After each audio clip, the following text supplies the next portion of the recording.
বিলের মধ্যে সিন্ডিকেট চলছে, চাঁদাবাজি, এক পর্যায়ে চাঁদাবাজি বলা যায়। যেই বাসায় বিল আসতো 500 টাকা, সেই বাসায় এই মাসে বিল আসছে 1500-2500 টাকা। আজকে আমরা বাংলাদেশের যেদিকে তাকাই সিন্ডিকেটের কবলে। তেলের দাম, যারা আমরা গাড়ি চালাই, লাইনের পর লাইন পাম্পে তেল জন্য দাঁড়িয়েছিলাম, কিন্তু তেল নাই। কিন্তু দেখা গেল যখন লিটারে 15 টাকা বাড়ায় দেওয়া হয়েছে, তখন ঠিকই আবার তেল এখন দিচ্ছে। কিন্তু এখন বাংলাদেশের সমস্যা গ্যাসের বিষয়।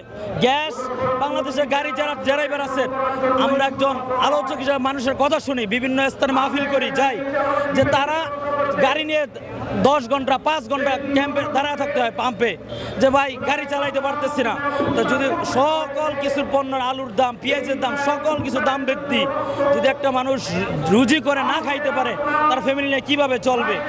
কিন্তু আজকে আপনার কারেন্টের বিল বর্তমান সমাজে মানুষে যারা ব্যবসায়ী আছে, যদি তার বিল, এক ভাই লাগছে যে একটা ব্যবসা প্রতিষ্ঠানে যে গত মাসে বিল দিছে 2 লক্ষ টাকা, এই মাসে আসছে 3.5 লক্ষ টাকা।